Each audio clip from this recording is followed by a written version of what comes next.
Hi, everybody. Welcome back to Actors Turned Directors on eliciting the best performance from an actor. Mel Gibson interview. This is part six, and we pick up where Mel was discussing the some of the technical and artistic challenges that faced him in the making of this Braveheart historical epic. So we're going to pick up where he discusses the some of the battle scene, the big battle scene, as a matter of fact, the Sterling battle scene. So my question to Mel was, did you choreograph the battle scenes with your stunt people? And Mel responded, there was myself, a camera guy, the first assistant, my line producer, and the stunt guy all sitting around a table with little plastic soldiers, talking and laughing and horsing around and creating these battles. From that came ideas, a shot list, everything. I did feel like I choreographed it because I wanted it to make sense as a battle. I wanted it to be understandable, made you feel that you were actually there participating, feeling your adrenaline pumping with excitement and fear. I wanted you right in the middle of the chaos and the hell of it, the ferocity of it. But I also wanted to make it clear, like a sporting event, where you know who's who, so there will be a personal, emotional connection, not just a bunch of strangers slamming into each other. In Spartacus, for example, you could see the strategies and you knew who was who. But that movie missed the real emotional battle stuff. I wanted Braveheart to go beyond what was done before. We also enhanced the Sterling battle scene digital, giving the audience the illusion that we had much greater number of troops than we actually had. Question or comment. I love the touch of the priest praying with the soldiers before the battle. Was that in the script or was that something that you came up with? Mel. I wrote that in because I figured that those guys would have been around. Battlefield absolutions were pretty common in those days, but I had to improvise it right there on the set. Question. How many feet of film did you shoot on Braveheart? How many days of shooting did you have? Mel. It was scheduled for 85, but we actually shot 105 days. And believe it or not, we never broke the budget. We shot almost 1,000,000 feet of film. Question. Did you have a lot of reshoots and pickups? Mel. Not a lot. I reshot one thing, the horses hitting the stakes in Arizona, not in Ireland. I reshot the point of view of the Scots soldiers with the horses coming to take the impact of the impalement.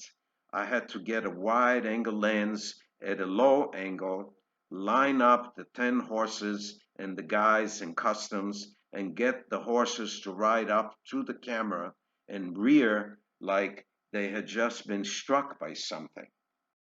Wow, that is truly the magic of cinema, isn't it, Mel? Absolutely. Question. How different was it to step out on the set as the director of an epic the size of Braveheart after doing a small personal film such as A Man Without a Face? Did you feel overwhelmed by the challenges that you were up against? I think it was easier because I had got a lot of my insecurities out of the way on the first film. I had been through it and I knew I can do it. I was confident that I'd overcome the challenges with a solid team of professionals behind me. I knew that to survive, I had to conserve energy and strength and always be physically fit because making any movie is definitely a test of endurance, and especially a film like Braveheart, where I faced an epic struggle. I agree with Steven Spielberg, who said once after he did the Ryan movie that a director has to be in great shape physically because it is a challenge and it's like going out to war. I agree with that 100%. Like everything else in life, though, it's a matter of attitude. I went in looking to make it a fun experience, and no matter what we had to deal with, I always reminded myself not to lose sight of that goal. Essentially, you can only do one day's work at a time. And when I focused on that, I knew it was no more difficult than my first film because I did one day's work at a time there too, except that we shot A Man Without a Face in 48 days and we had 105 days to do Braveheart. It was like the same overload, just longer.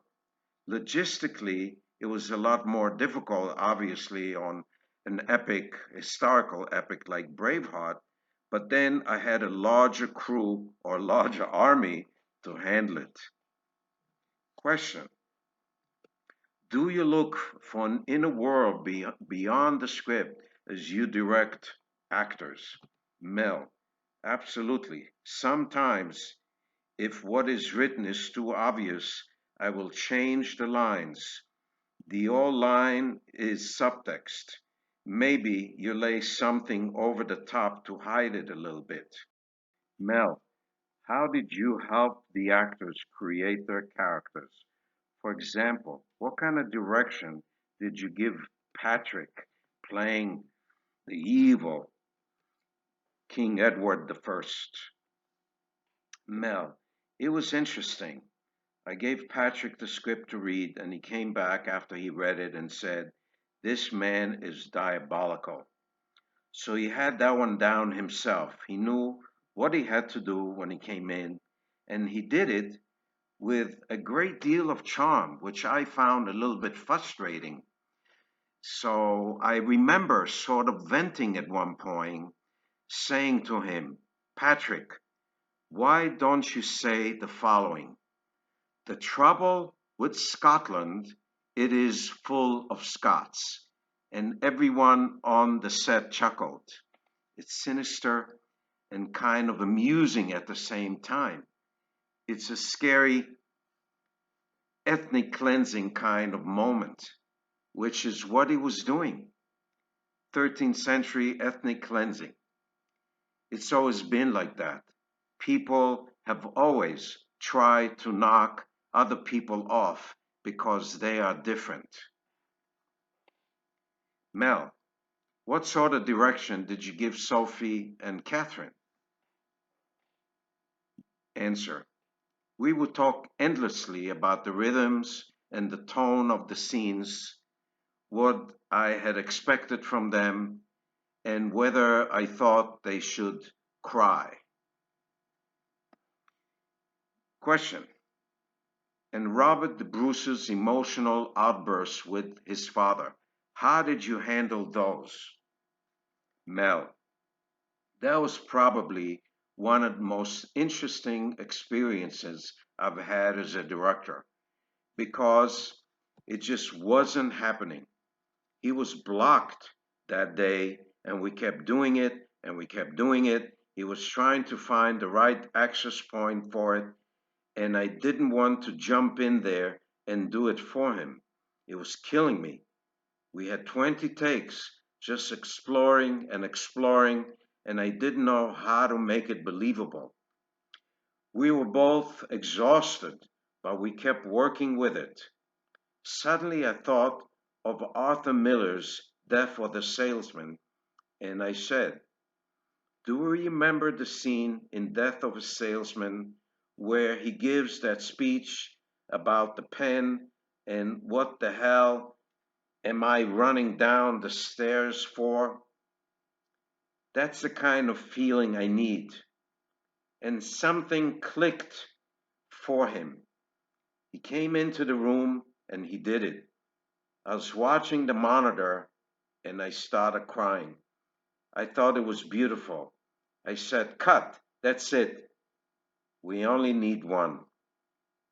Here's a guy who had all the right instincts and everything. He just needed to feel comfortable enough to let it go. It turned out to be one of the best moments in the film and very satisfying for me as a director. This brings to a close part 6 of the Mel Gibson interview. In part 7, which will be the final, will share with us some more insight into the actor-director relationship of working with actors, and also will give us some insight into the post-production of the epic Braveheart film, which I can imagine must have been a huge challenge. Thank you for tuning in. And if you found this content valuable, please like, share, and subscribe, which would be tremendously helpful for me and my channel. Thank you so much. God bless.